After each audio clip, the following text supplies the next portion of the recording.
नमस्कार दोस्तों। देश के लोकतंत्र की ताकत उसकी संस्थाओं की निष्पक्षता और सम्मान में छिपी है। खासकर चुनाव आयोग जो हमारी लोकतांत्रिक व्यवस्था का मजबूत स्तंभ है। इसकी गरिमा को सैकड़ों अधिकारी और नागरिक मिलकर बनाए रखते हैं।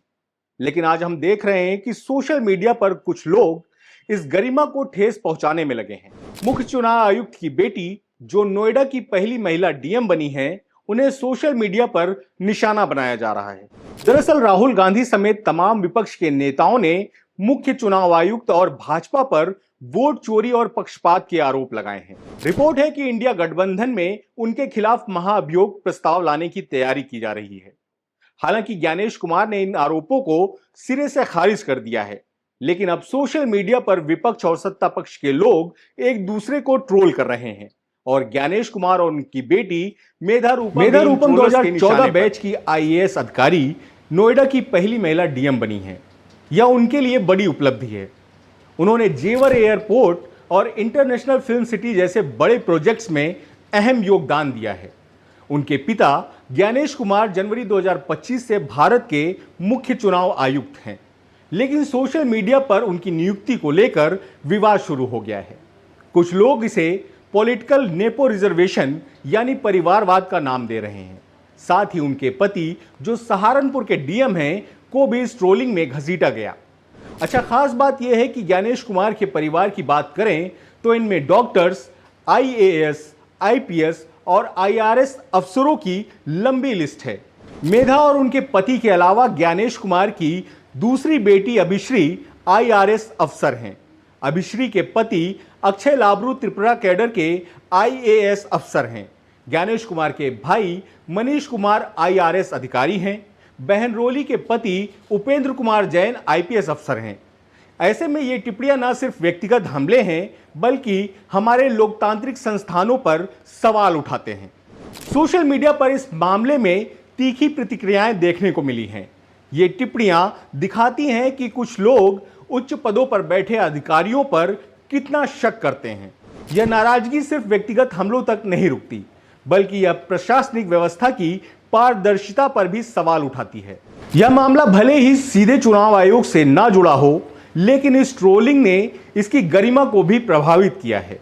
आईएएस एसोसिएशन ने इस पर सख्त रुख अपनाया और कहा कि इस तरह के निजी हमले लोक सेवा की गरिमा और ईमानदारी को चोट पहुंचाते हैं। हाल ही में विदेश सचिव विक्रम मिश्री के परिवार पर हुई ट्रोलिंग के बाद भी आईएएस और आईपीएस एसोसिएशन ने ऐसे हमलों की निंदा की थी। किसी अधिकारी के परिवार को सोशल मीडिया पर निशाना बनाना उनकी निजी जिंदगी का उल्लंघन है।